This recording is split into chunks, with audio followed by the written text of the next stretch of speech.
All right, we are live with the Deadly Analysis podcast. Welcome. If you're new to this podcast, how do I explain what's going to happen tonight? This is a place where we essentially unlock all of the fears of good horror films. We collect them, if you will. We categorize them, hold them captive, those sorts of monsters. And every so often, usually on Sunday nights at 6 p.m.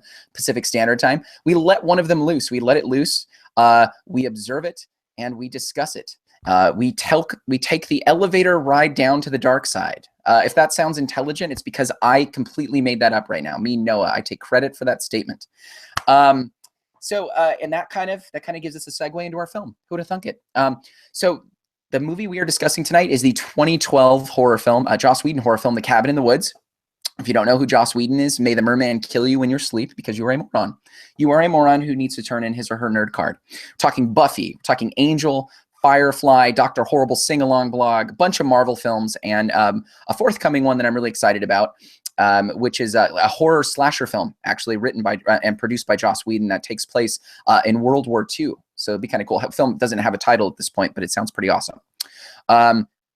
So tonight's film, though, Cabin in the Woods. Tell me if this sounds familiar. Bunch of horny college kids take a trip into a secluded cabin in the woods for a getaway fueled by drugs and hormones, only to be stalked and massacred by an evil that lurks in the ominous woods.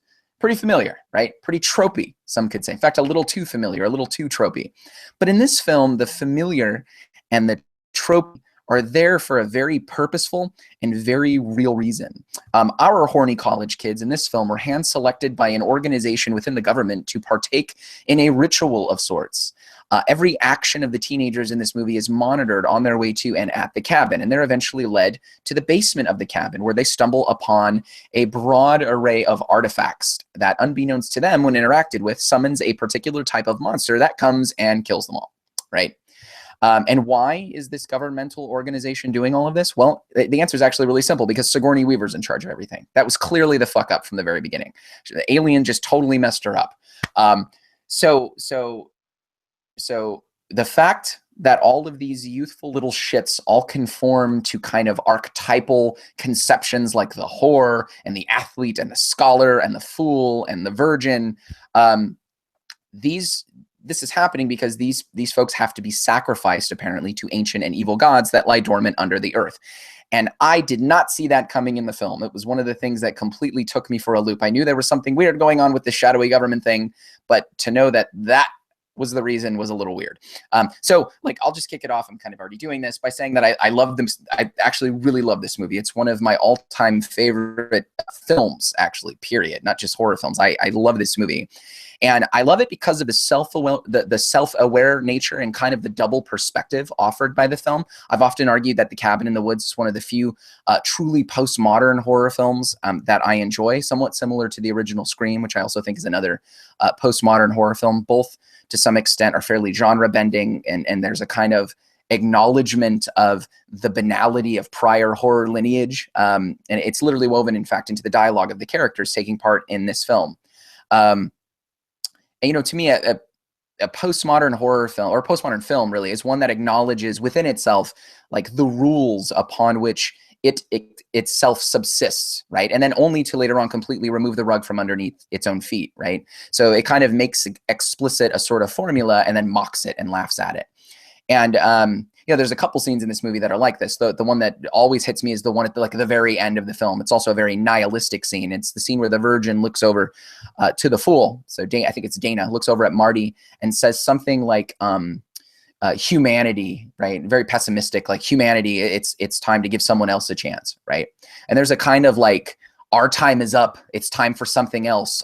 Our law and order is over, right? And now that I think about it, there's actually another scene at the very beginning of the movie where Marty, consequently the fool, says something like, "Society needs to crumble, but we're just too chicken shit to admit it," is I think his line.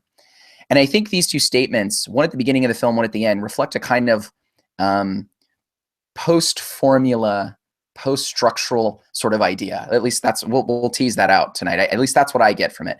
And since we're talking about post-modernity, there really is no right or wrong answer. So if you disagree with me, fuck you. So I'm getting ahead with myself. Let's kind of open this up. I mean, I saw this as a postmodern picture. I'd be curious to see if the rest of you agree or disagree. But overall thoughts about the film. Let me be very modern for a second and ask that question. Like, do you think this is so modern of me? Do you think this was an overall good movie? General thoughts about the film. What did you guys think about The Cabin in the Woods?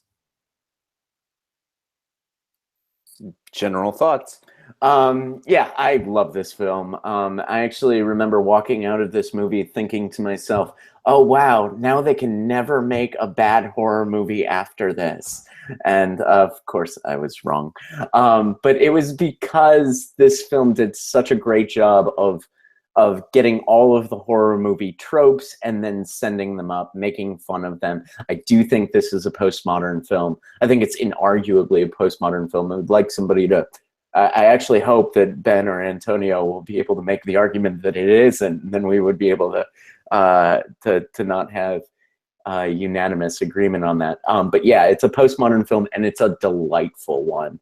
It's all of my problems with the film are I have very few problems with the film, but they're all very nitpicky.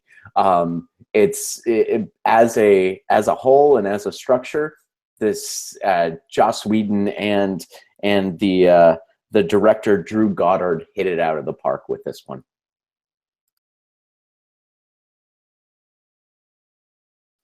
Ben, Antonio, do you guys share our love of Cabin in the Woods? I'm hoping they're quiet because they're going to just completely shit all over the film now. That would make me so happy.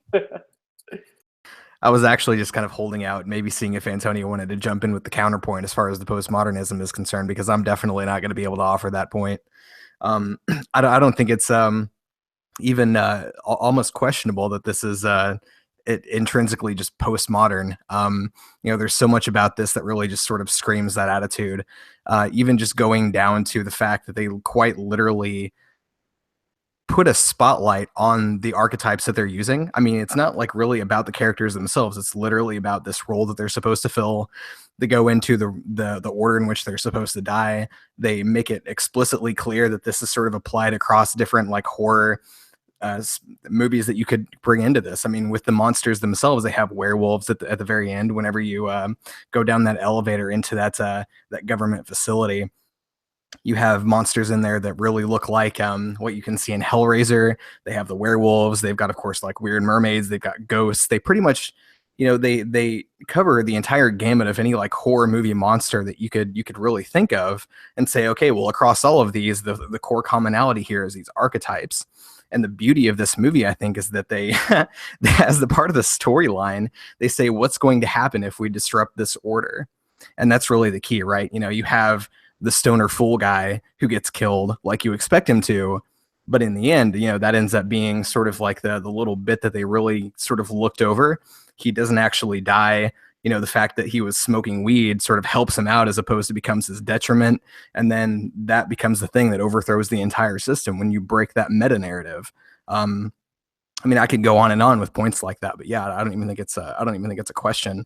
And because of that, I really do enjoy this movie.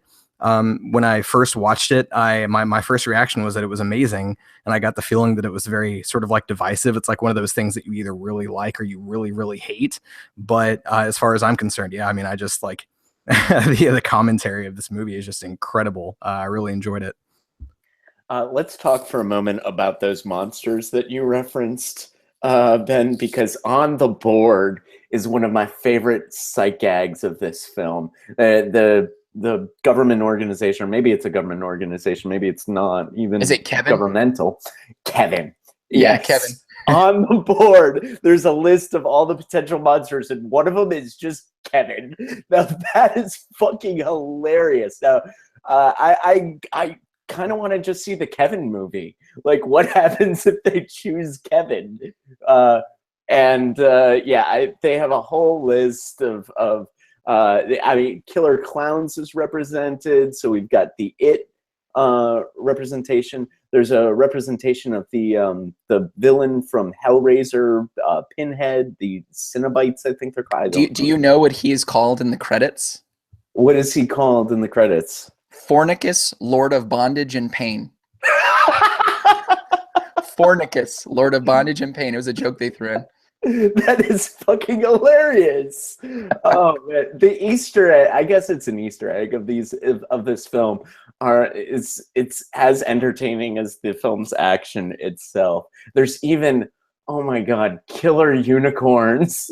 Thank you. Like, somebody please make the killer unicorn movie. Why have I not seen this already? So yeah, as you brought up the monsters, I had to bring up the thing that I love about this film the most, and that is the tiny details that they include. It's almost like the monsters that they chose, the redneck zombies, are almost the most boring of the monsters that they could have chosen. But by the end of it, we get to see all of them. And it's in details like that, I think, that the postmodernism of the film reveals itself. I think if we're going to classify the way in which this film is postmodern, it's postmodern because it's multivalently referential.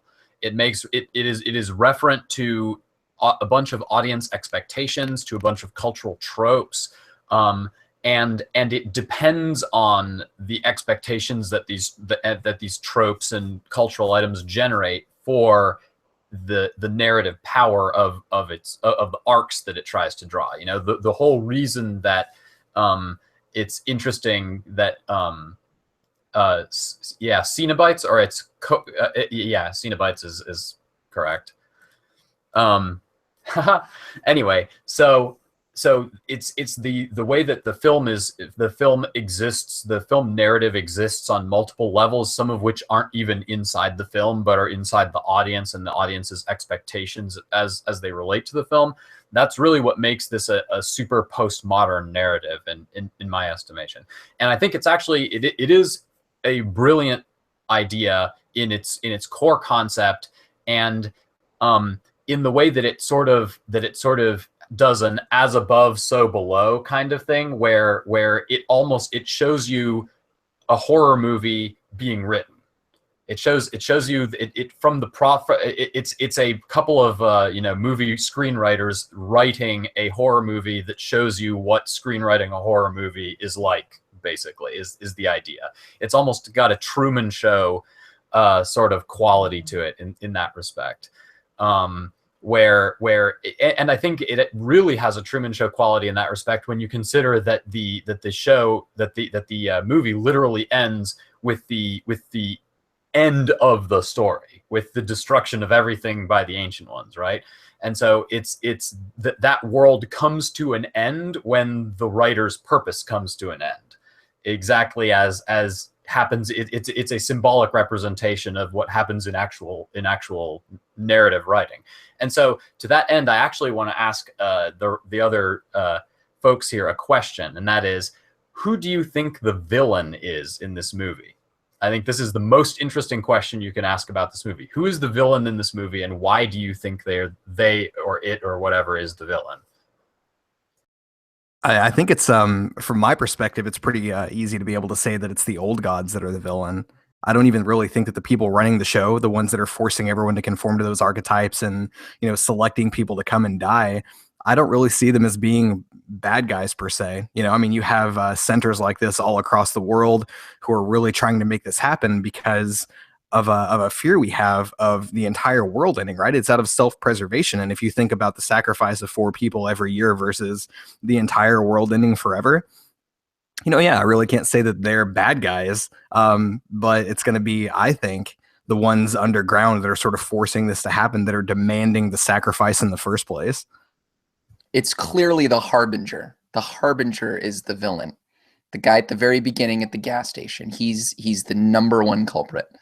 I totally agree with Ben. I'm tempted to say the organization, but the more I think about it, the more I get the sacrifice and what that allows us to do. It allows us to continue on. I do think that at the end of the day, the authors of all of this madness are the ones underground.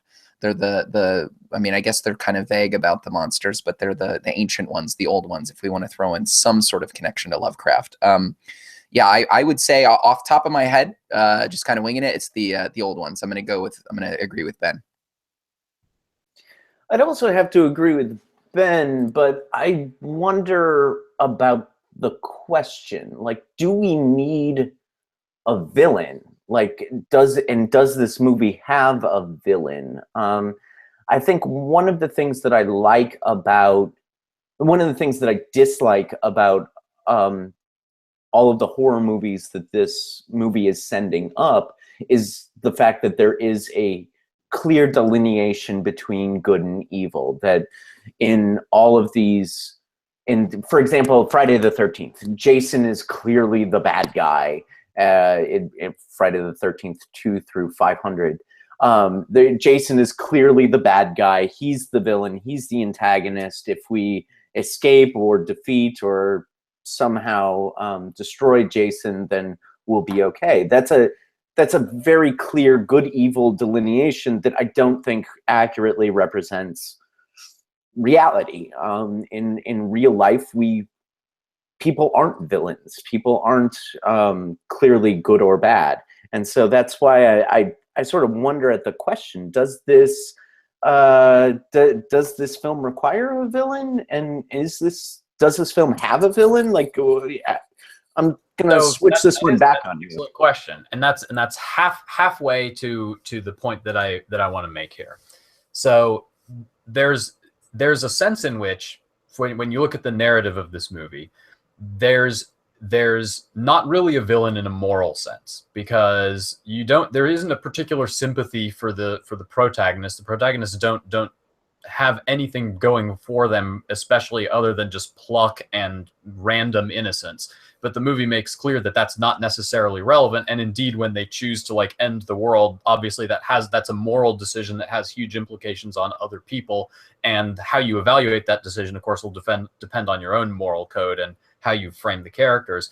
But clearly it wants to implicate them. But the organization is kind of benevolent in the sense that it wants to save the world, but also it's manipulating people in an absolutely cold-blooded way, and so you can view it definitely as villainous in that sense. The ancient ones are villainous in the sense of being the final, the thing that's going to rip everything apart at the end, and the thing that you want to stop. But they're not really villainous in the sense of having a direct impact on the movie. They just have an inevitability to them, and they don't have any direct connection to any of the oppositional forces in the movie. And so, and this brings us to part two of it, and that is that while you may question whether or not the film has a villain in the conventional sense, for narrative purposes, there is always, all narrative is based on some form of conflict, some form of struggle. And so there is always an oppositional force, an antagonistic force in a narrative, whether or not there's a formal villain, right? There's a challenge that the heroes have to overcome in some way, shape, or form. And so what I want to argue here is that the antagonist in this particular movie is not the ancient ones, it's not the organization, it's not any of the monsters, it's not any of the teenagers or what have you, the young people. What it is it's chaos. It's absurdity, more precisely. That is the villain in this movie. Because again, the ancient ones don't exert any direct force themselves. They don't exert any direct influence themselves. They just arrive if you fail to do a particular thing, if you fail to meet a particular condition.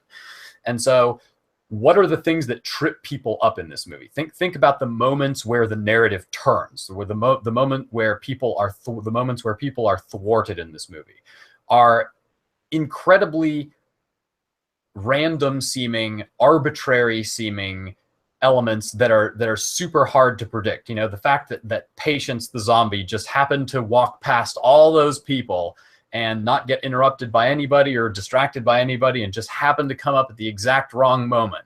The fact that that werewolf bite just didn't actually kill her on the spot. And you know what I mean? Like there's so many elements in this movie where just on an arbitrary thing, on an arbitrary hinge, when the ceiling of the tunnel collapses and they don't all die and the ceiling collapses at the same time, and thus thwart the purpose of the thing. When they choose, when at the end they have the power to make a choice to change the course to maintain the original intended course of events, and they choose not to. The movie at every element emphasizes that be it from a natural force, be it from somebody's arbitrary peak of the moment, be it from just, you know, some unexpected random happenstance that you couldn't have foreseen, or something that you should have foreseen but were careless about. Just some arbitrary force will come and will fuck you up, will ruin your life, and there's nothing you can do about it. There's nothing you can do to see it coming. It will have the capacity to end your entire world, and that's just the way life is. The ultimate horror, you know, Noah said that's kind of a Lovecraftian horror. The ultimate Lovecraftian horror of the movie, beneath the old ones, beneath the tentacles of the old ones, is that the old ones can be brought forth just by shit happening that you had no ability to predict or control in any way, shape, or form, and that despite your best efforts to control it, once you saw it happening, you couldn't stop. Despite your best preparedness, you couldn't stop it. It just happened.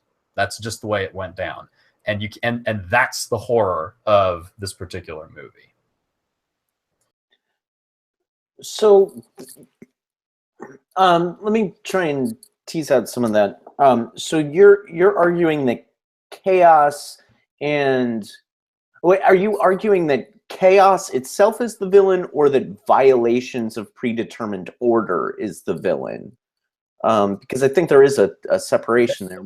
That chaos, the arbitrary and unpredictable, the ultimately arbitrary and unpredictable nature of the universe. You know, as you know, and the reason I think this is, there are a tremendous amount of threads that you see in Cabin in the Woods that run through previous Joss Whedon works. And and Joss Whedon kind of evokes a lot of his philosophy in a lot of his works as well. And Joss Whedon has explicitly identified himself as an absurdist.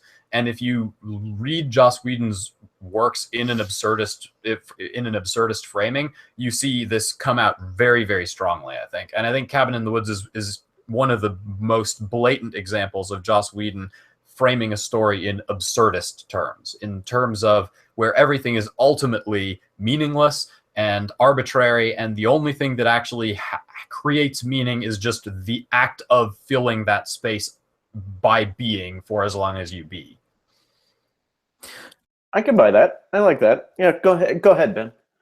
So I was just going to say, I would ask then to kind of throw that back to Antonio a little bit. So obviously we're characterizing this as being postmodern, and a big part of what postmodern is taking kind of like our known meta narrative and twisting it in weird ways and changing it and like doing unexpected things to it. So would you say that that sort of chaos and absurdity is sort of the driving force behind all kind of like postmodern works? In this context, of course, we're talking about a horror film, and so it's easy to kind of like to bring that back to something that's sort of deeply terrifying, because, you know, I definitely get that, you know, especially thinking about why Lovecraft is scary, that concept in and of itself, that we have an utter lack of control, that's just an apple's skin, you know, distance away from completely breaking through. You know, would you say that that's a common thread between all postmodern work?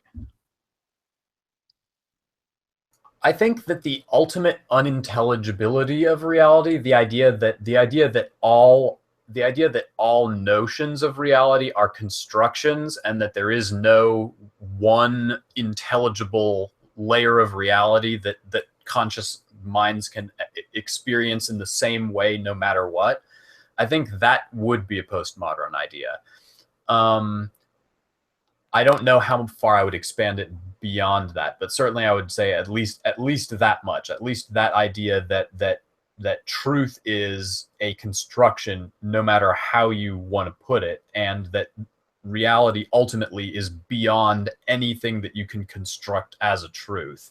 That a construction of a truth is never actually going to exactly map to reality. I think that certainly is a postmodern notion that you do see expressed in this movie, and you know, that obviously is a current that runs through postmodern work generally. Picking up on that, postmodernists also argue that stories have an inability to, as you say, mesh with reality, and the fact that this film deliberately throws a wrench into and makes fun of horror movie genres and particular ideas that we have about what a horror film should be, and how the morality of a horror film is bullshit and innately and overly constructed, and then in this film, of course, undermined. I think that fits in with a lot of what you're saying as well. Yeah, the movie definitely emphasizes that the stories that we tell are lies, and that and possibly dangerous ones at that, and that any story you tell you don't actually control ultimately. That you're always one iota away from losing control over the story that you're trying to create. Yeah, and I think that's one of the things I dug about the film, is that it uses a postmodern tool, a kind of a postmodern parody. Earlier in this, I think it was Ben had said something about making comment about the characters, like, for example, the fool surviving. If you think of how deep this goes in the film, right? Like, to get into the characters, you have Jules, the dumb blonde, who is only blonde because she just dyed her hair, and she's pre-med, so she's not, you know what I mean? Like, they threw that in there on purpose. You have, you have the jock who's a chemistry guy. You have the fool who seems to be the only sociology. I'm sorry, and then you have the fool who seems to be the only one getting it at certain points because of the reefer, right? Like, we need to split up. What are you? The hell's happening, right? He's the smartest guy there, right? He's the smartest guy in the room, and that puts an emphasis, I think, on the banality of sort of the characters in horror films, fitting them into certain tropes, and not really relying on the characters themselves, but how they function. And a really good scene in this film that characterizes this, one of the scenes that has never left me, is the scene when they think that Dana has died. One of the two guys, I actually forget their names, one of the two controllers, and she's on the dock. Dana's on the dock, right? And the redneck zombies beating her up, and it looks like it's over. And the film, you think in the film that the movie's sort of over, and he's looking at her, and the camera pans in on him, and he says something like, God, I'm almost rooting for her, right? And it's this like sort of quick emotional thing, and he goes, tequila's my lady, right? And it's that like jumping out, that like you're in it, but no, it doesn't really matter, right? It's that kind of everything is surface level. Everything, it's almost a crisis of structure, right? It's like everything sort of, there's no real, you're not meant to go in to this film liking or caring or thinking about the characters. You're meant to go into it looking at how they function, right? It's kind of a removal of structure, a tearing down of those things by way of parody, and that is a tool of postmodernity. So I really dug that. By the way, going back to the question that was asked originally about who the villain is here, we have like a bunch of people in our chat tonight, all kind of saying the same thing. So I'll throw this out there as a question. And this may sound a little hokey. What about us? Or maybe we're the villain. Maybe we're the gods. We're the ones that view and observe and reach our hand up when we don't like something. We're the ones that have to. I mean, actually, now that I think about it, isn't there a scene in this where one of the two fellows who's also doing all the controls says something like, "Show us the boobs" or something, like show your boobs or something. We're not the only ones watching, right? And it's like, the idea is like, you have to. There's a formula. We got to see tits in a horror film, right? The audience has got to get what they want, right? That sort of thing. So maybe there's something to that. I don't know. Yeah, I thought about that when Antonio first asked his question, who the villain was, and whether or not we or the horror movie genre was the villain in this. And I think there's a lot to that, especially considering that this is a genre that has been financially successful, and as a result of its financial success has continued to perpetuate the same tropes and the same, in many cases, bullshit movies that fit into these tropes. And so the idea that we as consumers who are happily devouring these films, whether or not we are the ones who are villains, I kind of like that as an answer. Obviously, I don't know that was what Antonio was going for, but I'd sort of be curious what you have to say about that. Do you think we're, in some cases, the villains, Antonio? I definitely see how the film sets that up, in saying that, we're in sort of suggesting that we are the ones who want to see these people die on screen, and once we have seen them all die and their blood has come up, then we're all satisfied. And when we see that somebody hasn't died, then all of a sudden, oh, nope. At the same time, the I feel like the way that they emphasize archetypes within the movie, you know, in a really direct way, is, while it's a commentary on audiences and the way the audiences react, I feel like it's a little bit more structured and ritualistic, and thus that the point that it's trying to make is it's trying to more tell us a story about stories than cast us in the story itself. If that makes sense. Well, I actually have a. Oh, sorry. You first. Okay, I actually had a question about that. And, I'm kind of wondering about this too, because I know we said that that parody is sort of a tool of postmodernism, and we're talking about sort of the point that the movie is making through what it's doing here. But I'm not entirely sold on the fact that it is parody per se. So I'm trying to make the distinction here between satire, parody, and pastiche. Whereas satire might be like sort of a copying of something to offer a criticism, parody might just be to make some kind of a point that isn't really necessarily a criticism, but you are offering some kind of commentary.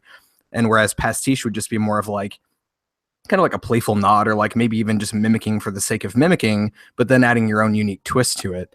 And I haven't really settled on an answer here because I'm not entirely sure what sort of like the overall message is to take away from this. But yeah, what do you guys think? Like, which one does it sound more like to you that this would sort of fall into based on what you're saying? I was of the opinion that it was satire. I mean, I was almost. Once again, I go back to the thought that I had when I first walked out of this movie. I saw it in the theaters, in 2012 when it came out, and my first thought was they could never make a bad horror movie because of this. Joss Whedon had just burned down the house, and now it was up to horror movies and horror film directors to find something new. That was my reaction to it, but that's also because I had been sort of cheerleading the burning down of bad horror movies for a long time. I'd been hoping that we'd stop making shitty horror movies and get to something good. And so the idea that Whedon had burned down the house was the thing that I had celebrated. Now, obviously, with 5 years hindsight, we still have our Annabelles running around and our Bye-Bye Mans and all the other really just shitty, brainless horror films. Oh, what was the film with the blind guy and the three people go in there, and that movie sucked. Oh yeah, balls. I think Whatever that was called film Hush. was good. Yeah, No. sure. No, that wasn't Hush. Hush is the deaf girl in the cabin. I know what you're talking about. This is where they try to rob the blind guy. Yeah, what the fuck is that called? I couldn't stand it, and I watched it because it had high ratings on Rotten Tomatoes. Anyway, that movie angered me. I'm sorry. Continue. Yeah, but it sort of speaks to the point, right?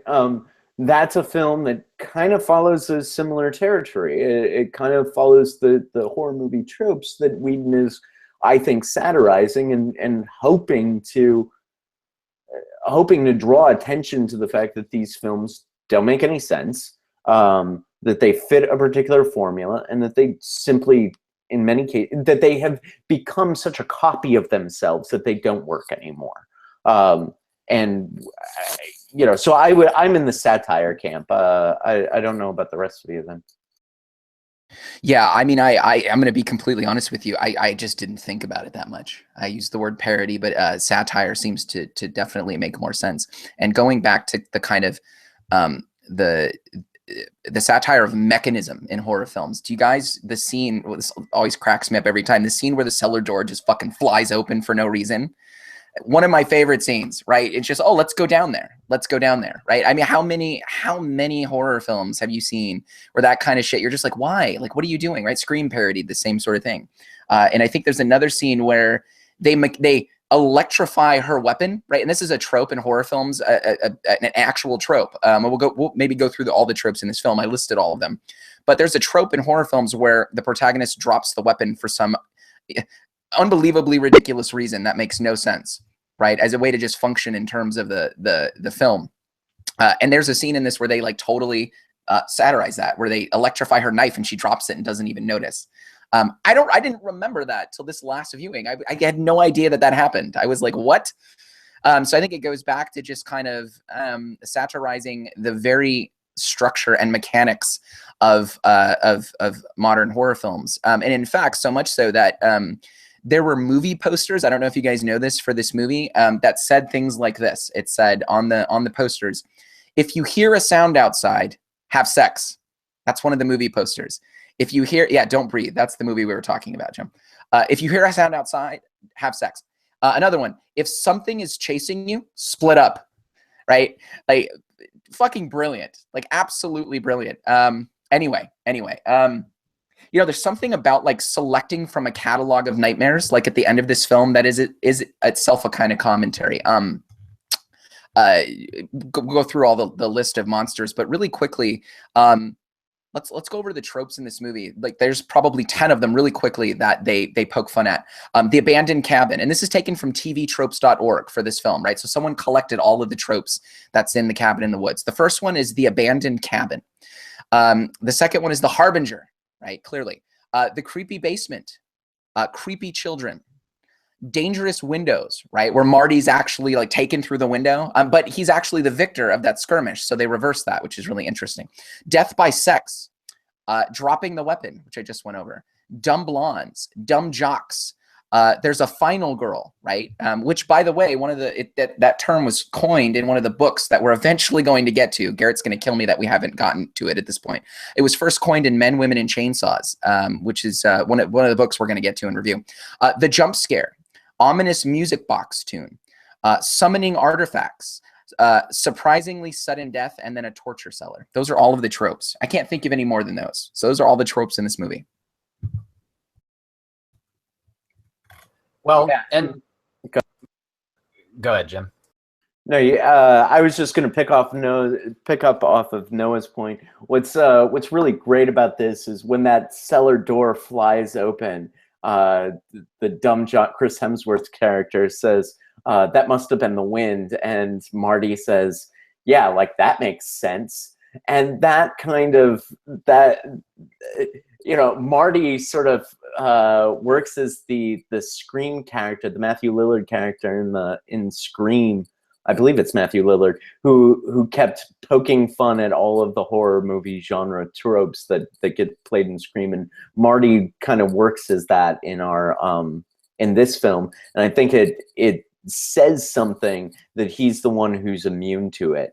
What is more, I think what's interesting about this is how Marty keeps reminding us that these characters, as they're going to the cabin in the woods, they keep acting out of their own personalities. When did Chris Hemsworth's character, whatever his name is, Carl, Cody, something like that, when did he become such an alpha male? He's a sociology major. The idea that this keeps getting hammered into us, that these people aren't these archetypes, I think is a really interesting, it positions the film as making fun of itself and making fun of other horror films. So go ahead, Antonio. Well, yeah, the basic commentary there, of course, is that it is evidence that the narrative is something that we impose. It's a structure that we impose on reality and not something that emerges from reality in an organic kind of way. And that's honestly where I feel the movie's weakest. So if we can turn to criticisms of the movie now, right?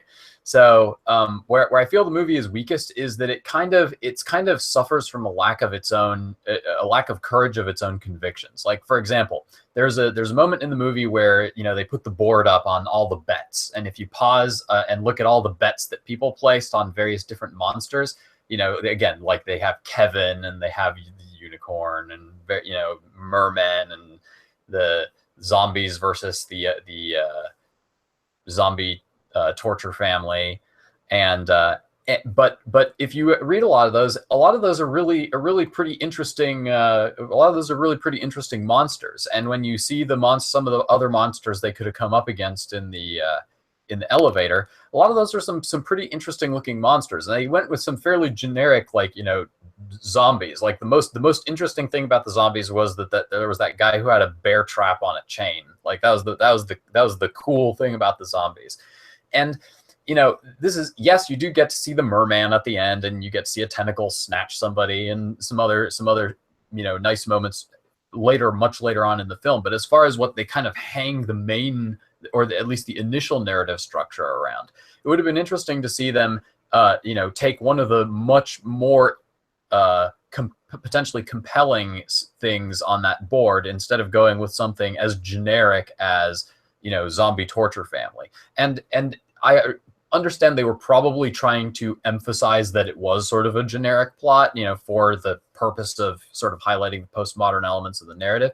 But at the same time, I still think that you could have been a little bit more creative there. The other thing that I didn't like about the film is that this is a film that emphasizes the ways in which reality doesn't exactly, it emphasizes the idea that of rules, right? The idea that you know, the horror movies are sets of rules that we try to conform to, and that, you know, non-conformity results in the narrative spiraling out of control, or weakening in some sort of sometimes very material sense. And the problem with the movie is that for as smart of a concept as that is, it's a really dumb movie in terms of a lot of its writing decisions. You know, in terms of making a movie that obeys the rules that itself lays forth, it's not a great movie. You know, like, for example, one of the things that I emphasized was exactly, you know, they cave the thing in when there are still several sequenced deaths that need to occur. So, you know, thus risking that they could simultaneously kill all of them, and therefore usher in the apocalypse. And that doesn't make any sense within the narrative framework which they've given us to work with. And so I take a very high standard when I'm evaluating something that is this smart in its conception and executed by a veteran like Joss Whedon. And so it was very kind of disappointing to me to watch the movie and see so many elements of the movie that were, you know, the sort of things that you could put up on CinemaSins, right? That were the kind of dumb, you know, sort of continuity errors that you could really, with a tiny bit more polish on the script, just totally buff out and make much more consistent, and thus emphasize the message of the film much more, rather than saying, wait, why are they caving everything in right now? How does that make any sense? So that was a mistake. That was supposed to be the cave was supposed to collapse before they even got to the, like, there's a whole thing where Richard Jenkins is running through the entire underground area so that he can cave that thing in. And the reason that that pass wasn't caved in before then was there was a certain order with which the people had to die, and the director knew that the fool had yet to die, and that's why the director made sure that that cave had not collapsed in on itself before. So CinemaSins actually did do a video on this, and I don't know if they actually sin that part, but so I don't know if that's sort of speaks to your criticism, Antonio, or can you? Because that particular scene makes sense within the narrative of the film. Well, it makes sense that the cave wasn't collapsed within the narrative of the film, but that the solution that they immediately rush to is to collapse the cave and thus risk the entire experiment. In other words, I guess maybe if you want to frame it as those were their only two options, and it was either let them escape or take a coin flip on whether they survive the cave in, then I guess maybe you can frame it in those terms. But that seems to me to kind of strain the terms of the film. When we later in the film, we see that they have like squads of heavily armed commandos that are like ready to go on like a 5-minute notice, right? And so how difficult would it have been for them to arrange that and now you have to take a step back and look at it from a screenwriting perspective. They decided to make it that the cave would cave in and that they would be zooming out of the cave with the cave collapsing on them, et cetera, et cetera. Joss Whedon wrote it that way. He could just as easily have written it that as they're zooming up toward the tunnel, it blows and collapses, and then they screech to a halt in front of the tunnel, right? Which then completely prevents the criticism of what would have happened if the cave had actually collapsed on them. You know what I mean? This is something that you could have foreseen and written around in a pretty elementary way, just by, you know, throwing this on a table with, you know, 5 English majors and going, all right, what strikes you as inconsistent in the script? What are people going to pick at? You know, and that it didn't do that is, I think, a criticism of the film, a weakness of the film, given how intelligently it's conceived otherwise. I think Richard Jenkins's character didn't know that the fool was still alive, and that's why he was. That's why he did that. He should have known. He should have known. You want to know why? Something happens when they hit the thing, and the blood comes down for the fool. Do you know what happens when he does that? That doesn't happen when anyone else dies. Everything shakes. The gods are pissed because they know, and they should have known that. So that maybe goes to Antonio's point. Maybe. I mean, I've got my own sort of picky CinemaSins-y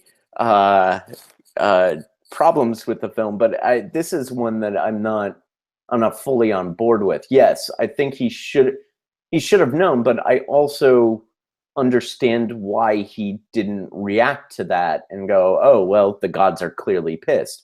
That it makes sense to me that wasn't a light bulb going off. Yeah, and I don't want to fixate on that. Like, there's all kinds of elements in the film that one could criticize in that form. For example, the other big element that I thought struck me as straining writing credulity was the suggestion gas, the let's split up gas. I mean, come on, man. You couldn't have screenwritten a more plausible way to make them split up instead of sticking together. Like, you couldn't have made like a bunch of different spots in the room erupt in flames and thus force everyone to split up into different exits. You know what I mean? Like, it's so easy to think of something that is less laughable than, okay, they release a mist into the air that makes Chris Hemsworth suddenly suggest that everyone split up. You know what I mean? And if they have that kind of granular control, it also robs the narrative of a lot of its power, because a lot of the elements in the narrative that are powerful are precisely that there are these sort of arbitrary elements, or these elements of whim and pique that set the narrative off. And when you give them that much power and then sort of arbitrarily say, okay, well, they can literally put a suggestion gas such that Chris Hemsworth goes, let's split up, right after he says, let's not split up. But for some reason, we have to collapse a tunnel to prevent them from escaping. We can't just say, oh, just release the suggestion gas that makes him decide to turn around. You know what I mean? Like, it does rob the narrative of a lot of its power to use these kinds of strained elements in telling it. Well, hold on. Actually, I don't think that was strained at all with the gas. I think that totally made sense in the context of the narrative, particularly because it allows our stoner degenerate to say that doesn't make sense. And I think that's a really critical part of the movie, is having that guy in there that says, wait a minute, this is really weird. Why are you doing this?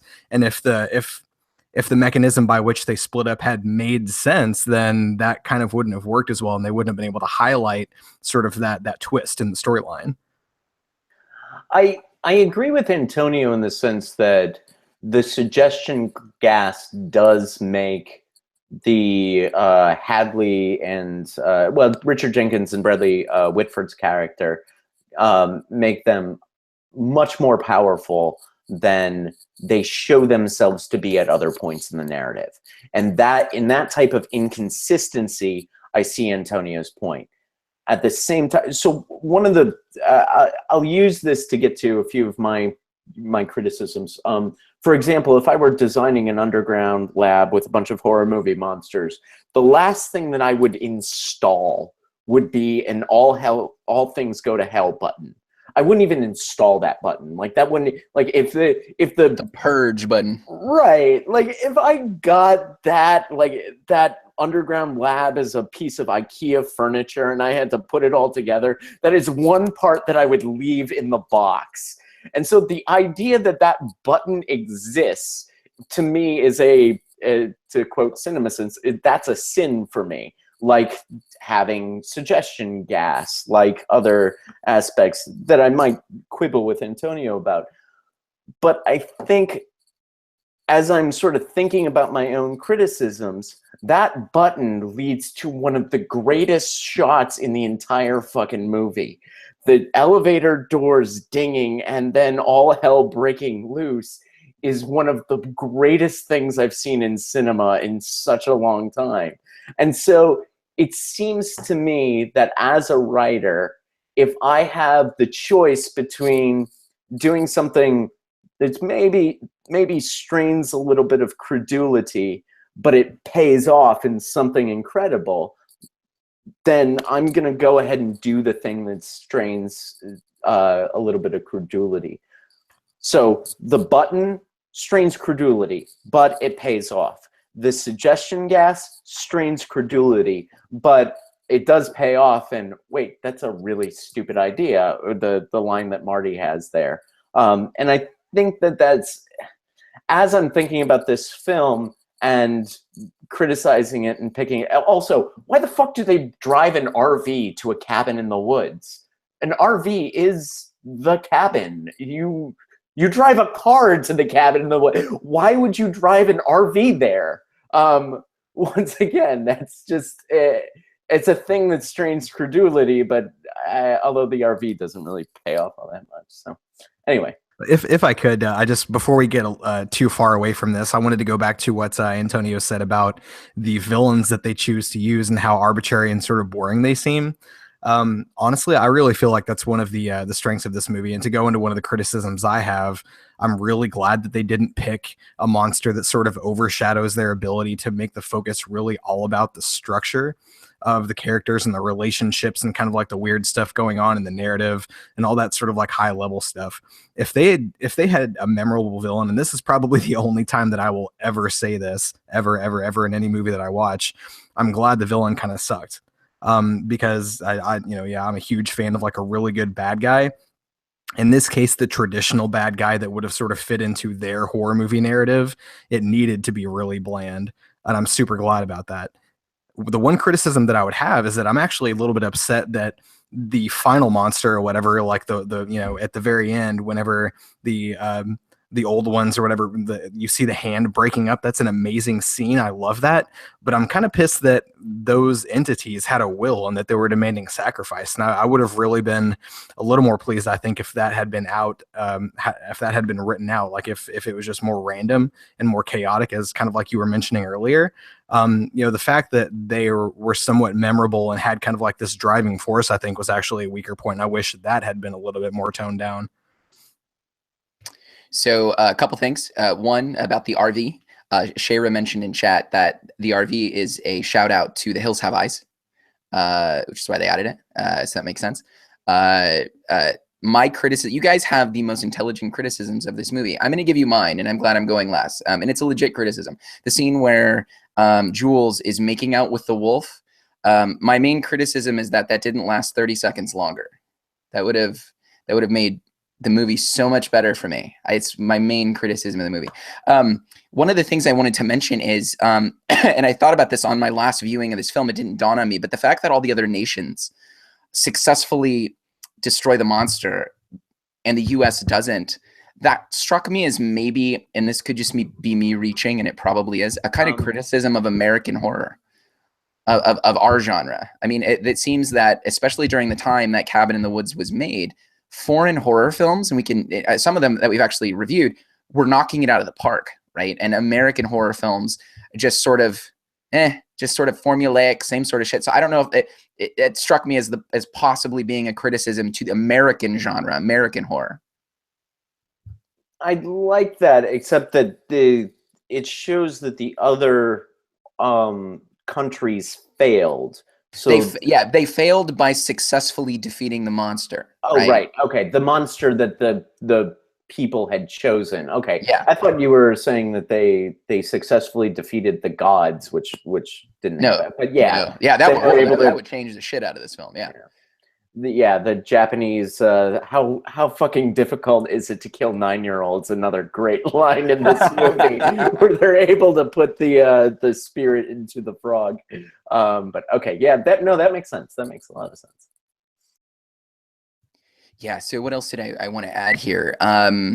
So the practical effects in this movie, I felt that this film cinematically did a great job of combining good CG with good practical effects. There were a lot of practical effect horror sequences in this, specifically during the scene with the elevator. But there was also a lot of CG, and I thought it was a beautiful mixture of the two. One of the main criticisms that we have in a lot of our podcasts here about films is, after a certain point, it's almost like post 98, 99, like post Event Horizon, practical effects just turned to shit, right? And so you could think of maybe a handful after that are good, that do practical effects well. I was really surprised by this movie. It did CG fairly well, but it did really good practical effects.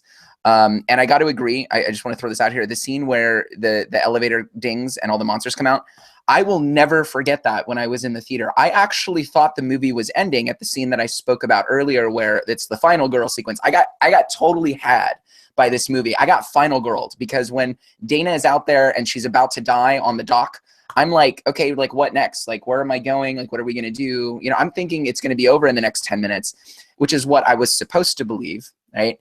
And when that scene happened, I was like, it went from being a very curious, good horror film to a whole nother fucking level. Legitimately one of the best moments I've ever had watching a horror film in 33 years.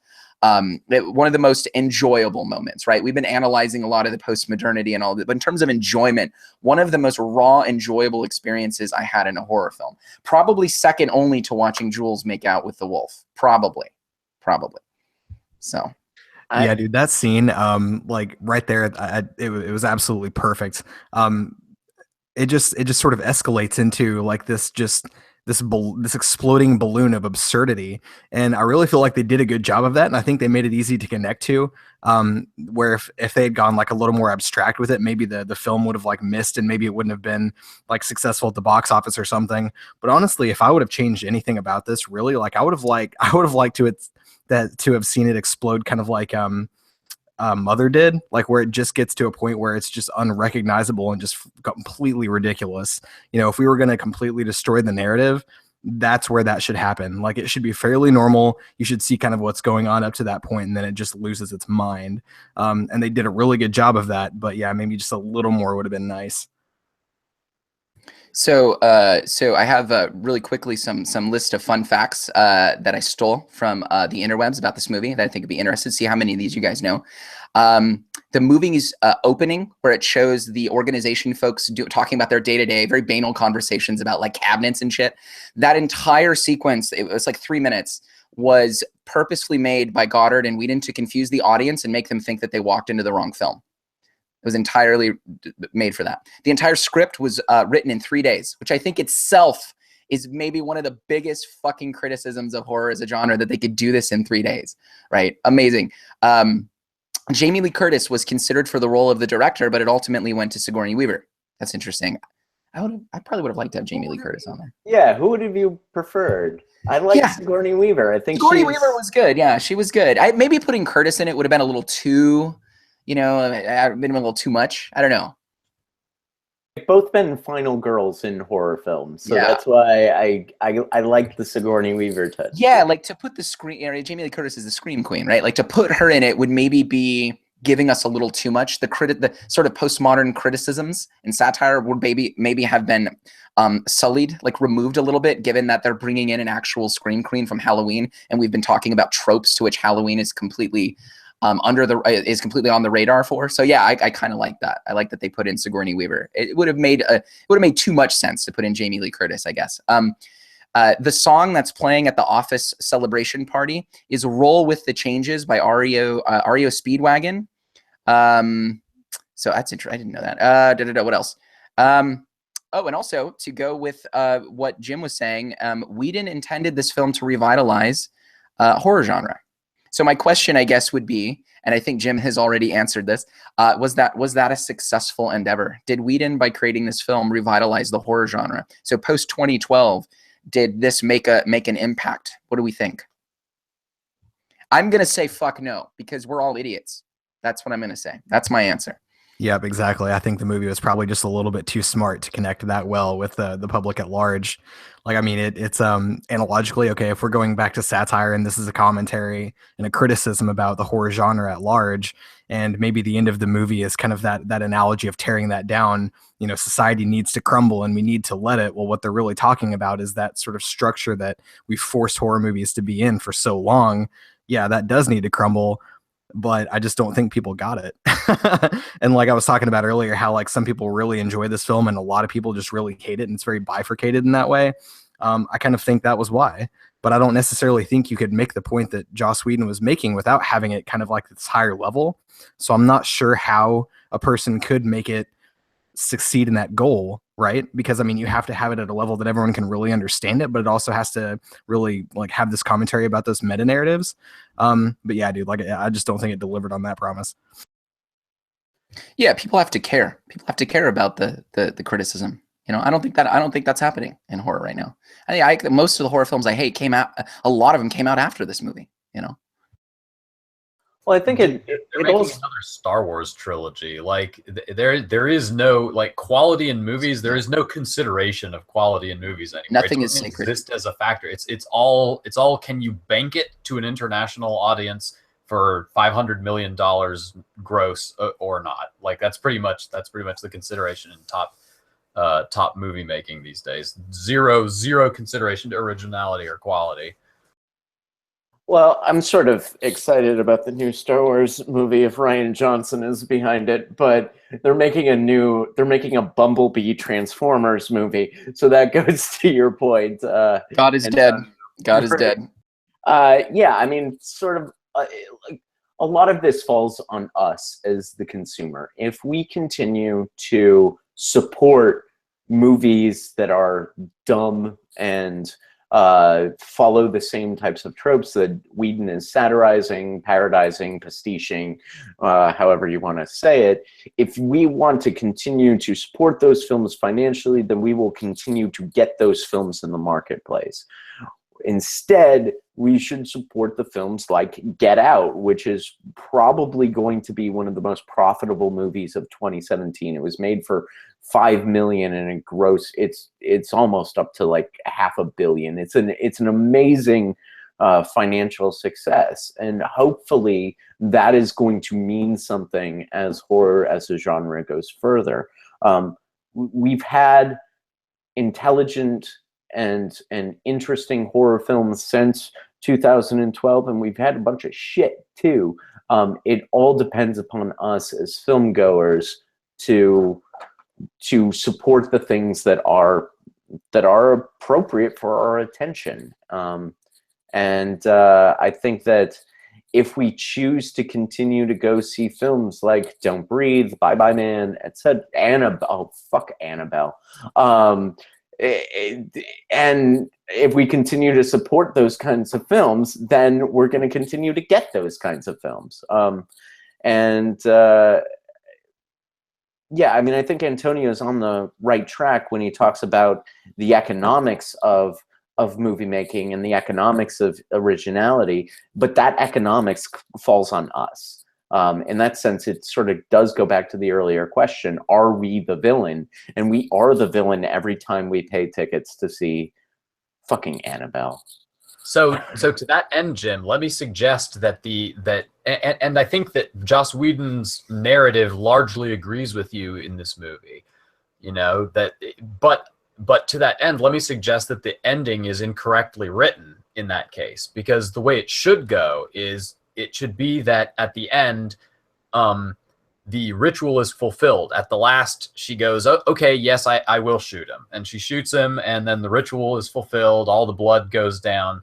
But then it turns out that is actually what was needed to summon the Ancient Ones. And then the irony is that where it was said earlier, you know, maybe the world's not worth saving if this is the price. Then she kills him, and then the world ends because it wasn't worth saving. And that's the reason why it's a better ending is because by fulfilling all the tropes that the audience expected, you ended up killing everything that was worth it about this world. I really like that as a twist, and I would like that if that were how the film ended. But then I envision an alternate dimension podcast where you and I are sitting down saying the ending didn't make any sense from a CinemaSins point of view. It didn't follow its narrative, its own narrative logic. I sort of wish that there was a really clever way to work in your ending and still follow the narrative logic of the film. But The answer is clearly to have Kevin reach out his hand at the end and just him to do it. We have a question for the panel. Would you have cameras over here? Would you have chosen temporary survival or to save the world? So if you were in that situation with Marty and Dana, and the rules were, laid out like they were in the film. So the assumption is that if you're Dana and you kill Marty, you save the world. Would you have done that? Yes or no? And I'm going to answer last. So I want to know what you guys think. I say 100% yes. Okay. From where I'm sitting, the world is a sanguinary place. And just like I need to destroy a lot of different life forms in order to maintain my existence for X amount of time, it is entirely conceivable to me that there is some order to the world that demands a certain amount of people in an arbitrary way that I'm incapable of interfering with or whatnot. And yes, there is a horrific element to life if that's what it requires. But it seems to me that is probably what it requires in some way, shape, or form, whether you want to personalize the force or not. And so it seems to me that in that situation, would I want to continue living? Would I want other people to continue being able to exist, even knowing that this is kind of the horrific baseline element? Yes, I think the answer, the existentially courageous individual, is to say, existence is horrific, and I accept it. there's certainly a lot to that point, Antonio, and I guess I have to agree with you. That said, if not shooting Marty means that I get to end bad horror movies, and thinking about this from a post-structuralist point of view, if that's the case, then I will not shoot Marty and get stoned with him at the end. But yeah, I mean, if I'm within the narrative logic of this film and it's up to me to shoot Marty or not shoot Marty, Antonio makes a compelling argument for shooting Marty. So yeah. Damn it. Okay, I think it really probably depends. If I'm the one holding the gun and I have to kill him, a classic Charlie problem, right? You've got the entire world to save and you've got one person to sacrifice. I think the correct answer is probably yes. But let's change that a little bit. Let's say that I'm him. Let's say that I'm Marty. Am I willing to sacrifice myself? Or am I going to launch into some sort of like justification where, why do I need to die and that sort of thing? Yeah, I mean, we have Antonio over here who's going to be, the world's savior. He would shoot you in 3 seconds. You'd be so dead. I don't know. Like, I feel like you would smoke your joint too. Average human being would probably sit there and say, well, maybe they won't kill everybody. Maybe we just get to live in like a crazy post-apocalyptic world now, and it's going to be like Zombieland or whatever. I don't know. Man, I really think it depends. I don't know. That's kind of my answer too. My answer is that it depends. However, there's a specific caveat for this. It depends on how much I drink. I tend to become a little nihilistic. So if I have had a few beers, a couple glasses of whiskey, it's time for the end of the world. Literally, this goes back to the chaos that Antonio was talking about. If Noah was in this film, the chaos would be, it entirely depends on the amount of alcohol consumed. 3 hours before, otherwise utility kicks in. That would be an awesome thing to work into the movie where somebody says, I get just a little tetchy when I've had a couple drinks and blah, blah, blah. And then, then he has a drink and then he has another drink, benignly during the course of the movie. And then all of a sudden, world impacting decision thrust upon him. And he goes, nah. That would be epic. I would have loved to see that worked into the movie. And you can kind of see how that would have worked in this film too. That would have been great. Where was the suggestion gas when they needed it? Yeah, that ending scene was fairly nihilistic. I think what does Marty say? It was like ancient evil gods. He was, and it, like one of the last lines is like, would have been cool to see them. It's like, it's a hell of a way to go out, just smoking a reefer and just contemplating everyone's death on the planet. That was your decision. Crazy. Anything else you guys want to add about this film?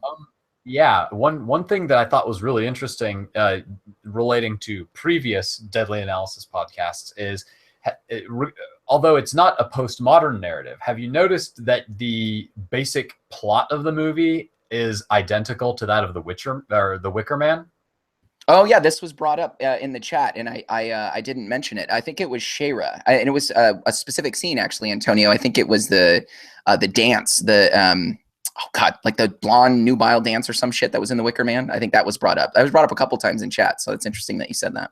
Yeah, there's a lot of the same symbolism, you know, like with the making out with the wolf, you know, it's like the beauty that is like approaching the beast that's like about to destroy it, but is like sort of captured in resin almost, you know, and how the movie basically ends with the protagonists realizing what the purpose of a whole setup has been, and then rejecting the purpose, going, no, I'm not going along with this, you know, going, failure, you know, and as The Wicker Man ended with the sort of implication that maybe the crops would fail again next year, that maybe Howie was actually cursing them to you know, suffer the consequences of killing him.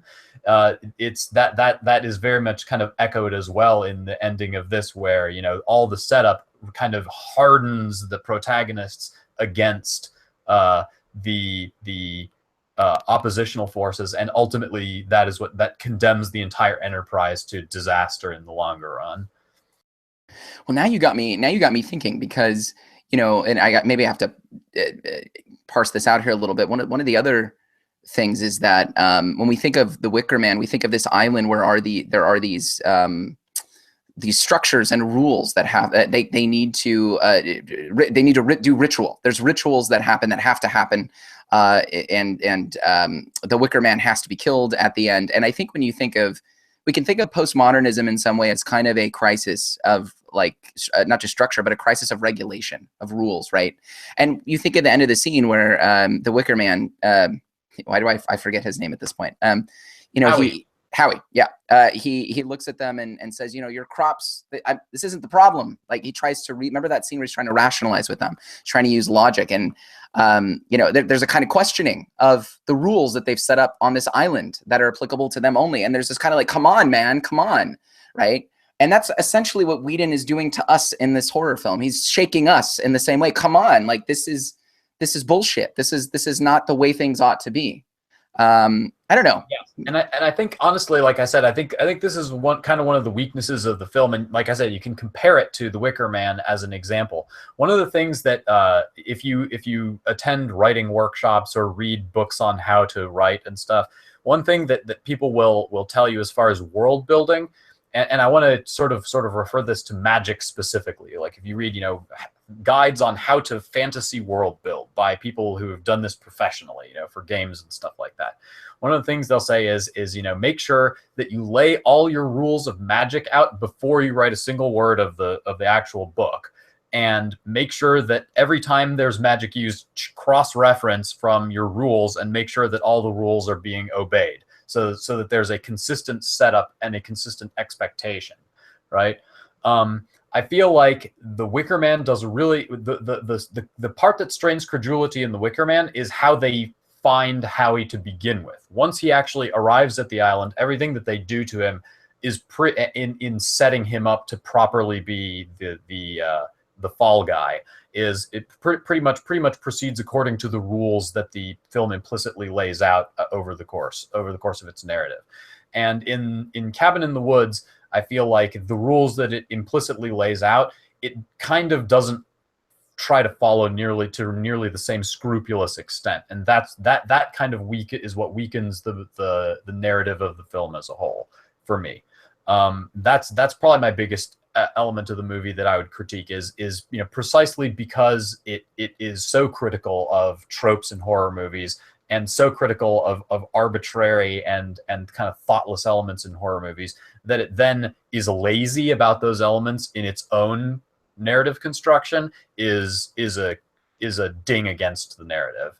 But anyway, to sort of shift away from criticism and back to sort of these parallels with other works, one of the other things that I thought was really interesting about this movie is if you're familiar with Joss Whedon's works, and this was actually something that Mary brought up, and she's seen this movie before, and then we've been watching a bunch of Buffy the Vampire Slayer, and then she saw the movie again for the second time. And she said she appreciated it 1,000,000 times more the second time than the first, seeing it in context of other Joss Whedon works like Firefly and Buffy the Vampire Slayer and stuff like that. And you can, if you've recently binge watched a bunch of Joss Whedon and then you watch Cabin in the Woods, you can see a huge number of parallels, both narratively and stylistically, between his other previous work and Cabin in the Woods, to the point where Cabin in the Woods honestly kind of feels like a ripoff of a lot of his previous work in terms of a lot of the specific narrative elements, like the notion of ancient ones as like these sort of primordial beings that ruled over the earth in ages past and are, would represent a terror if they were to come back to mortal existence. That's something that you see very heavily in the later seasons of Angel. That's what kind of one of the frames that the narrative is hinged on in Angel. The notion of this underground laboratory sort of environment, keeping all these supernatural beasties in cells for, various specific, institutional purposes, is seen in earlier seasons of Buffy the Vampire Slayer, together with the seemingly mundane shit that's happening on top that they're kind of like trying to manipulate to their own ends. And then stylistically, a lot of classic Joss Whedon elements manifest as well. For example, there's a thing that Joss Whedon really likes to do where, in as far as scene transitions, one character will say a particular line, and then you'll cut to the next scene, and then another character in a completely different situation will say the same line in a completely different context. Or one character will say the first half of a sentence, and then you cut to completely different context, completely different character, and it'll finish the sentence. So this really works off of previous Joss Whedon stuff in a very, very direct way. And if you've watched a lot of Joss Whedon recently, it's quite obvious that he cribbed from all of his previous work in developing this, and it pretty much rehashes themes that you see expressed in previous Whedon works as well. Have you just created the Joss Whedon cinematic universe?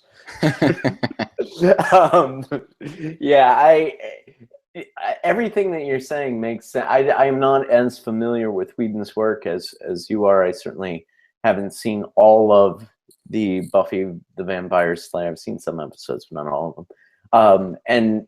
But everything that you mentioned that I see in this film that happens in other Whedon work, it works. Like, all of his tricks are good tricks, and so I don't know if what you were saying was a criticism of the film, because if it was, it didn't really work.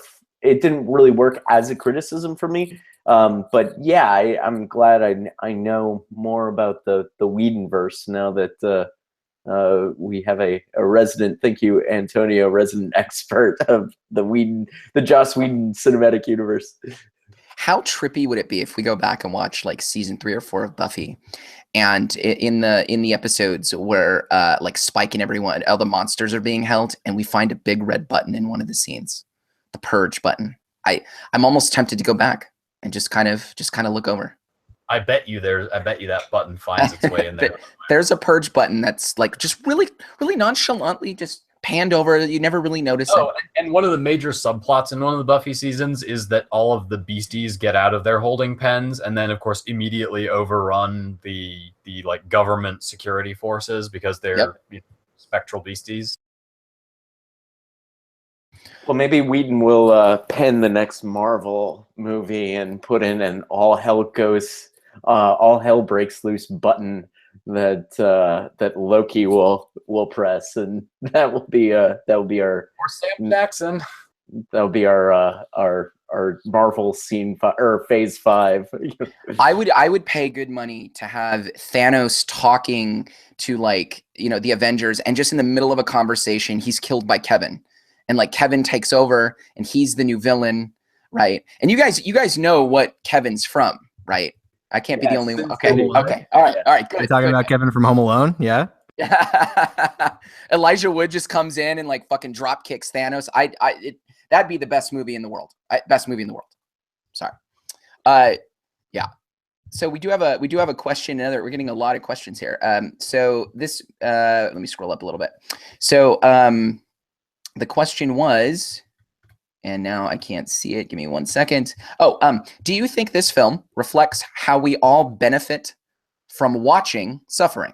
So you think of like the voyeurism in this film, right? So, and then the question is, does horror ultimately help humanity, or do we lose our humanity? So the question is, reflecting on the benefit of watching suffering, does horror help humanity, or do we lose our humanity by doing it? What do you guys think? I think hard to transition from Elijah Wood into such a deep question. I'm just going to throw that out there.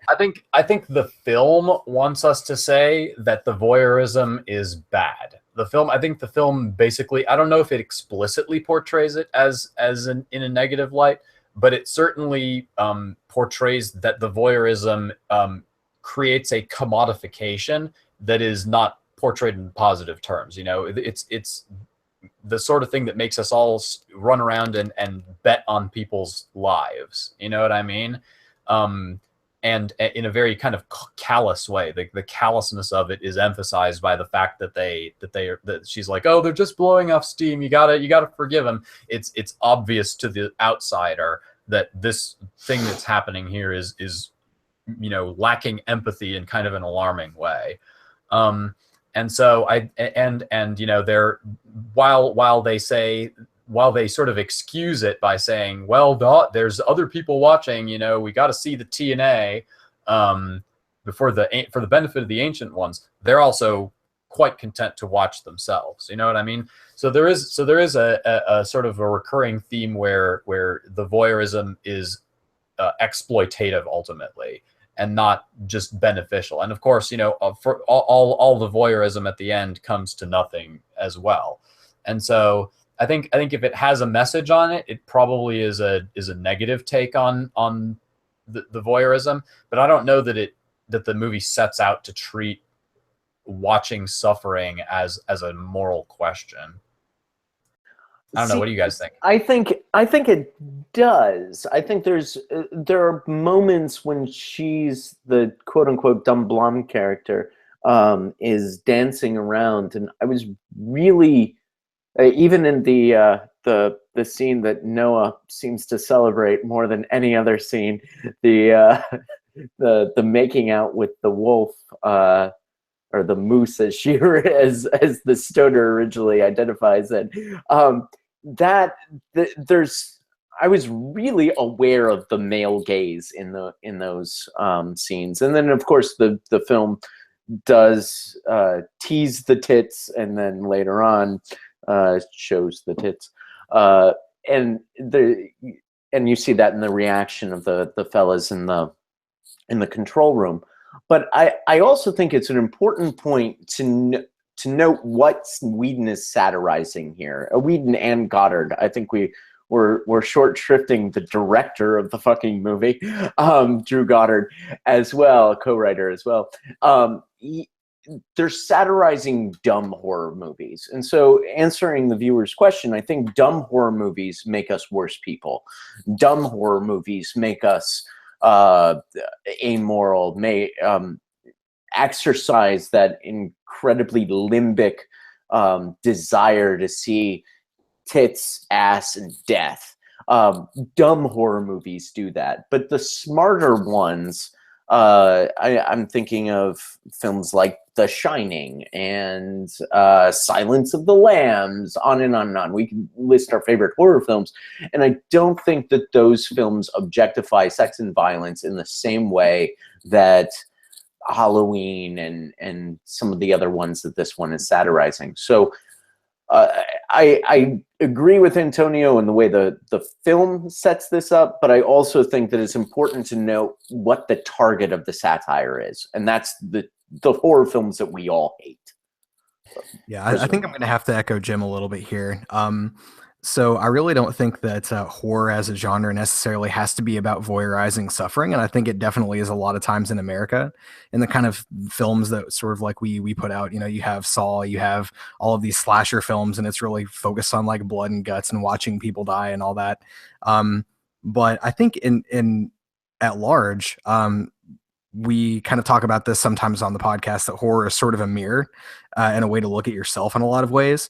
And it says a lot about the person watching it. And so I think it does say something really interesting about America, that a lot of our horror is about this sort of like voyeuristic, vicarious sort of like killing. And I think that kind of is a problem, and it probably is harmful, but I don't think horror as a whole has to be about that. This is a really interesting question because, you know, this whole film has a kind of voyeurism to it. We're voyeurs of voyeurs. We're watching behind the scenes, the folks behind the scenes, right? So there's this kind of meta component to it. But the only scene in this film that made me feel even remotely, I don't say scared, but just kind of off, and made me kind of actually treat it like a legit horror film, is actually the scene where the final girl, where Dana is. The film makes you think that she's actually being killed by one of the zombie rednecks on the dock, and the music plays, and it's like it's over. It's that over part, and it's the scene where you sort of, the camera pans out from the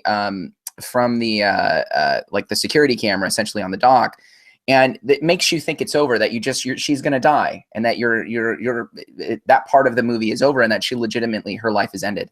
And it was the scene where he's kind of throwing her around like a rag doll, and that made me uncomfortable. Uncomfortable is the word I'm thinking of. It was the only scene in the movie that made me feel uncomfortable, and it made me feel uncomfortable when the camera sort of panned away and didn't maybe show me everything. It almost just kind of made me feel weird. Like, here I am watching everyone die violently, you got a saw through the head, you know, we got all these violent scenes, but it's the one where she's being thrown around like a rag doll, and then the film just kind of cuts away and lets your mind wander, and it bothered me. And I think maybe that's connected to the question, but that was the only part of it, and it had to do with kind of the camera looking away. As ironic, right? Like the camera looking away was the part that made me feel a little uncomfortable. I don't know. It treated her death as nothing important. Yeah. Where in most of the rest of the film, the deaths were important, and because it's optional whether the quote unquote virgin dies, it didn't really matter. Her entire life and her death didn't matter to the characters in the film. Yeah, that's interesting. I think that's what's most bothersome about violence in films, is when it's consequenceless violence. Violence that is there only for the blood and guts. Violence that you don't actually feel the importance of or the impact of. That's what bothers me the most about violence. And in fact, even I make the argument that many of the Marvel movies, many of the MCU films are some of the most violent films I've ever seen, and it's all treating the violence as consequenceless. And I find that really off-putting about a lot of those canonical MCU films, including Whedon's Avengers and well, that's probably why Thor Ragnarok is rated NC-17. I don't know if you know. Should be, right? Well, Thor Ragnarok, that movie's a comedy with a Marvel movie attached, but that gets us off on another tangent. And yeah, I think that might be why I sort of share your feeling, Noah, about Dana's supposed death, because it didn't seem like it mattered, and that was that seemed like a disrespect to the character at that time, and therefore it made me more uncomfortable. Yeah, maybe that speaks to the strength of the movie. With all the talk of satire, the fact that you actually do feel something for the final girl, or for a character in a horror film, and it oddly enough is at a time where the camera turns away and you're just not meant to care about what happens to her, I think is that's very meta on like a lot of levels. Very interesting. So I want to score this movie, but I also want to do something a little different. I want you to score the film Usually what we do is we score the film on how scary it is. I guess we could keep that for this because I don't think any of us are going to think this was a scary movie at all. I don't think that's what its aim was, but I'd be curious. If one of you says this is a 10 out of 10 scariest film I've ever seen, you're banned from this podcast for life. I want to score it by just sort of our normal score of how good the film is overall, and then also what your favorite monster is. That's actually the most important part. It's the entire reason that we're doing this podcast tonight is the just sincere interest of what your favorite monster is, because those monsters consisted of an alien beast, an angry molesting tree. I don't remember that part, that there was an angry molesting tree. I have to go back and watch that. The bride, clowns, deadites, demons, dismemberment goblins, the doctors, dolls, a dragon bat, a giant snake, Hell Lord, which we have dubbed in the film dubs Fornicus, Lord of Bondage and Pain, the Huron, Jack-o'-lantern, Kevin, so Elijah Wood, basically Frodo tries to fuck you up. That would have been the best. I'm sorry, I'm not ever going to get over that. The merman, the mummy, the mutants, the reanimated, reptilius, Sasquatch, scarecrows, sexy witches. That may have been a good one. I would have liked to have seen that one. Anyway, the snowman, sugar plum fairy, the twins, unicorn, probably the best kill in the whole film, vampires, werewolves, witches, wraiths, zombie redneck torture family, and then regular zombies. So of all of those, which are your favorite and how do you score this film? I'm just going to throw it out there. I want to go last. It's the unicorn for the win. That was the greatest scene. I actually want to go first just so I can say how awesome the unicorn running into the guy and impaling him was. I shouldn't take this much joy in a character's death, but when it's also the music, like the little that was exactly. And there's this little bit where the unicorn is sort of just running around, and it's like, oh, look at the unicorn inside all the, and then it fucking stabs. That was, I lost my shit over that one. So yeah, I give this film an 8. It was hilarious. I love this movie. It's an 8 for me, and that was the original rating in 2012, and I rewatched it again today. And I enjoyed the all shit goes to hell scene even more. I actually watched it twice because my father called during the all shit goes to hell, and I'm like, no, I gotta enjoy this. Shut up. It's an 8, and my favorite monster is definitely the killer fucking unicorn. All right, so favorite monster is definitely gonna have to be the Cenobite. What's his name again, Noah? Fornicus, Lord of Bondage and Pain. Fornicus. Yes. So the reason that this is going to be my favorite monster is because of that scene whenever they're coming down in the elevator and she turns around and they have this moment where they're just sort of like, they make eye contact and they're just looking at each other, and it's almost this sort of like weird sullen thing. And somehow in the back of my mind, what that reminded me of is how badly they've fucked over that series and how it started out with so much promise, Hellraiser, and how it's total garbage now. And I feel like some of the sadness of that was captured in that moment when they're gazing into each other's eyes. I don't know, but that's probably just me. No. She screams at him, right? Like, fuck, like, why? Like, fucking why? That's beating on the glass and it's covered in blood. And he's just kind of standing there looking. Yeah, dude. And it really got me.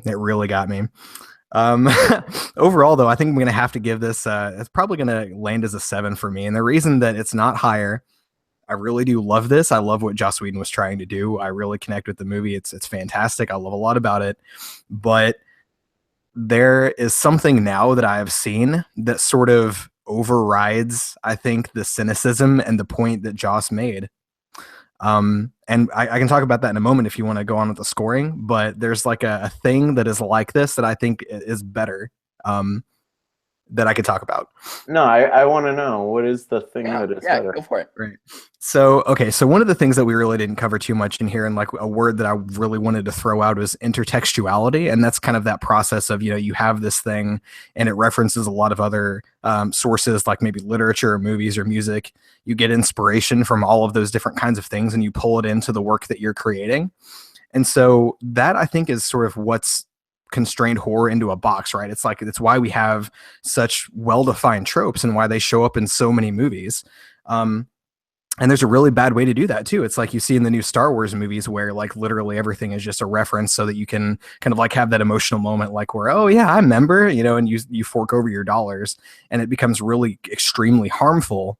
However, there's a good way to do that. And I think that's sort of embodied in Stranger Things, where literally everything is a reference to 80s movies, and they do it so well and so subtly that it doesn't feel like a ripoff. And so I think that taken as kind of like an example and as a template for horror moving forward, I think it's a really good segue to be able to use some of these tropes and make these references and do that thing that they love to do, but also make it original and something new, right? I don't know. So it's like a little more of that pastiche style of like referencing as opposed to the satire that we see in this movie. And the fact that that's so hopeful, I think is really good. I don't know. So that actually sort of lowers my score of this movie a little bit, because you can still make that same point that I think Joss was making, but make it like more of a hopeful thing as opposed to let's tear everything down. You've actually done a great job, Ben, of hitting on exactly the thing that I don't like about Joss Whedon, is precisely that his existential commentary is very good as far as the issues it raises, as far as its accuracy, as far as its salience.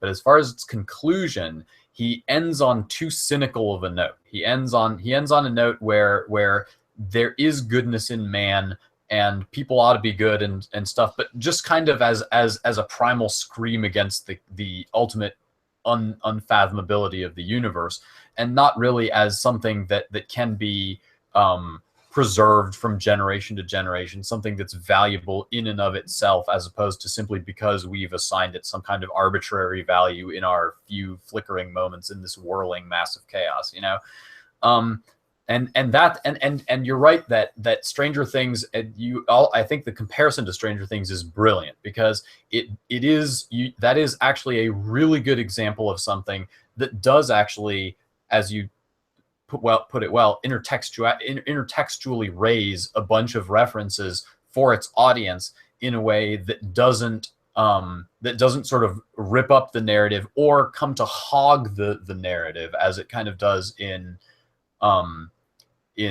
this particular movie, in Cabin in the Woods.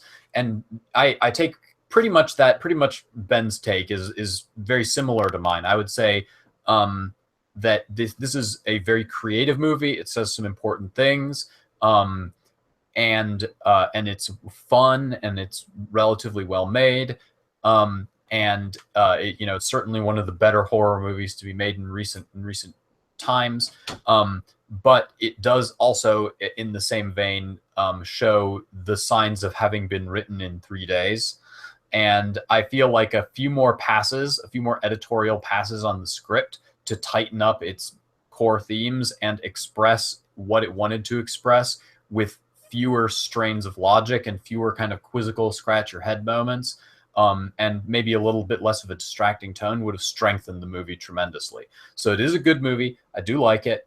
But the rating that I settled on was 7.5, because it's solid. It's got good stuff going for it. The things that prevent it from aiming a little bit higher are, primarily just that it's still a little bit of an immature story. It's a story that is a great beginning of an idea, and the realization is reasonably solid, but it's the kind of thing that two really smart people can put together in 3 days, as opposed to something that has been worked on and polished until all the little burrs come out of it. And so I understand the appeal of the less polished product, particularly in this kind of vehicle. But I do think that, particularly in light of the comparison Ben just made, it's fairly obvious that there are some weaknesses in the movie that prevented it from having perhaps the seminal impact that it could have, and that maybe Stranger Things will have. I don't know. It remains to be seen. So you got to tell us your favorite. Oh, right. Favorite monster. Okay. Yeah. So favorite monster, and now let me switch from shitting on Joss Whedon to praising Joss Whedon again. My favorite monster is the tentacle.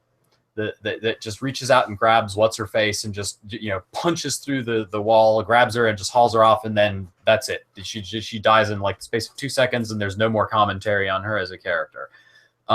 and I like it because, first of all, you know, it's a tentacle. You got to love the Lovecraftian element of it. You got to love the absurd element of it. How was that being kept in one of those little boxes? You know what I mean? And the other thing that I like about it is, you know, again, it emphasizes this, the thing that I think Whedon does best on the existential element is the notion of, that notion of chaos, you know, that notion that every moment is transient and to some extent arbitrary. And so many of his deaths, you know, like with Wash, you know, in Serenity, they land and everything seems like it's okay, and then just all of a sudden, just totally without, you couldn't see it coming, just boom, he's dead. Right. And like I said, if you watch through Angel and Buffy, you'll see this over and over and over again. You'll see this Tara, when Tara dies in Buffy, it's precisely not the intentional shot that kills Tara. It's the unintentional shot that just wings off randomly, and nobody saw it coming. Nobody anticipated it. Nobody intended it in any way, shape, or form. But boom, now somebody's dead. And the tentacle operates in pretty much the same way. You know, here's a character that you spent the whole movie kind of seeing in action, getting to know a little bit, kind of liking, and she's dead without even having seen the monster before on screen. You know what I mean? With that, there's no Chekhov's anything with regard to her death. She just dies. She's just gone in 2 seconds, and there's not even any commentary. There's not even any let's process this. It's just, it happens, and because of that element of it, I think that's the best monster, my favorite monster in this movie, precisely because it echoes the chaos that underpins the major themes here. It's really interesting. Yeah, the more you're talking about the chaos, I'm thinking back, even in that scene in Buffy, where Tara dies, it's like a stray bullet, right? It's just the gun goes off this way, bam. I just got to that part in Buffy. By the way, I'm on the last season, and that destroyed me, just absolutely destroyed me. But you're right, it's off guard. It's kind of out of left field. So it's really interesting that this seems to be a thematic presence in a lot of his films. I'm going to have to I'm like halfway through Angel, so now I'll have to kind of look for that when I watch the rest of Angel. Really interesting. So for me, I'm going to give this film an 8, and that's the highest I can give a film that doesn't scare me, right? We're talking about horror films, and I don't think the intention of this film really was to scare anybody. I feel like if you're the sort of person that got scared by Cabin in the Woods, you're the exact person this film is criticizing. Like, it didn't scare me at all, so I got to give it an 8. I enjoyed the cynicism, I guess. I think the things that maybe Ben and Antonio maybe didn't like so much, especially with the ending, I dug that. I liked the cynicism. I mean, I don't. It says maybe more about me than I'd like to admit, but I didn't want anything hopeful in this. I think sometimes it's just good to have a nice good shit on a genre and just see what comes next. You know what I mean? I think that there's a time and a place for that sort of thing. Now I'm really going to look for that in the rest of Whedon's stuff too. It's kind of another thematic thing, because I noticed both of you had, or Antonio specifically had mentioned that. So I'll look for that. But in terms of this movie, the way it functioned in this movie, so I use the word nihilism. Maybe that's too strong of a term for this, but the way it kind of ended, I don't know, kind of spoke to me. I dug that. If it was a little more hopeful, that would have, we'd be talking in the 6s here for good old Noah. So it has definitely one of my favorite scenes with the wolf being made out with. It's great. By the way, during that scene, I studied the hell out of the scene, as you can clearly see. I'm like a scholar when it comes to the scene. But they used sugar crystals because they had to do that take so many times. They wanted to have dust, like dust-looking stuff on the wolf. And the actress kind of complained she was making out with the wolf so much. So they put sugar crystals. So if you watch really closely, which I clearly did, you can see that there are sugar crystals. Anyway, so probably shouldn't have said that, but yeah, great movie. 8. I'd give it an 8. My favorite monster is actually the doll-masked serial killers, which is a reference to what I think is one of the great underrated horror films of the last decade, which is The Strangers. My favorite, I made a video about this a month ago on our YouTube channel. If you watch it, where I go through my top favorite quotes, deaths, and stuff in horror films. And my number one favorite line from any horror film that always stuck with me was from The Strangers. And we all know it, right? It's the ending scene where Liv Tyler asks all of them, "Why are you doing this to us?" And the blonde girl in the doll mask says, "Because you were home." Which like just gave me such a fucking EBGB. I don't know. I was kind of young when I watched it, but it just imprinted something about human nature. And I always think about that quote and those doll masks. So when I saw that in this movie, it was just a great homage, I think, to to that, maybe to the slasher flicks in general. There wasn't like, I don't recall if there was anything like a Jason or a Michael Myers-esque monster in this. There are certainly scenes where that's the case, where like one of the redneck zombies is coming out of the water, which is very Jason. But in terms of like an actual monster that's in the group, I can't recall if anyone explicitly is like that. But yeah, one of my all-time, I say all-time favorites, my all-time underrated films. One of the ones I'll go back to that say it's most underrated is The Stranger. So I felt like that was a cool homage. So 7.58. I think we're all okay. Yeah, I didn't expect anyone to give this a 9, despite the wolf making out scene. 9 was a little too high. So cool. All right. Do you guys have anything else you want to add before we close up shop? Cool. Awesome. So thanks for watching. Check us out on Facebook, Instagram, and Twitter. We usually post a lot of stuff. We get into fights now with other podcasts. No, I'm just kidding. But we have good discussions about horror films and sort of the philosophy and the fears undergirding them. Like we always say in this podcast, we like to do this. We like to have these conversations because the fear in horror films says a lot about you. We barely touched on that tonight, and this isn't one of those films that really stresses that. But that's part of one of the aims of this podcast, is to think clearly about the nature of fear in particular films and why certain movies you're drawn to and why you're not, as a means of understanding yourself. And so I think this film is really a way of understanding the genre in its entirety. So maybe something of a similar, I mean, we definitely needed to include it because of that, because of the meta nature of the film. But if you liked what you saw tonight, check us out. In 2 weeks, we're doing what is probably the most Lovecraftian film, probably our first Lovecraftian film, which is The Thing, 1982. So in 2 weeks, we're doing that. Taking a break next week, but I think we'll have some uploads. I'm working on a couple videos this week. I think a couple of us are. So 2 weeks, we're going to do The Thing. And then I'm super excited for the week after that. We are doing Creep 2, 2017 Creep 2. We'll probably be comparing it to our original review and analysis of Creep. So check that out in the next couple of weeks on our channel if you haven't seen it. Creep is on Netflix. Fantastic film. Creep 2. I think most of us who have seen it would agree that it's better than the original. So I'm just going to throw that out there. So yeah, if you liked what you saw, subscribe, check out our channels, and we'll see you guys in 2 weeks for The Thing.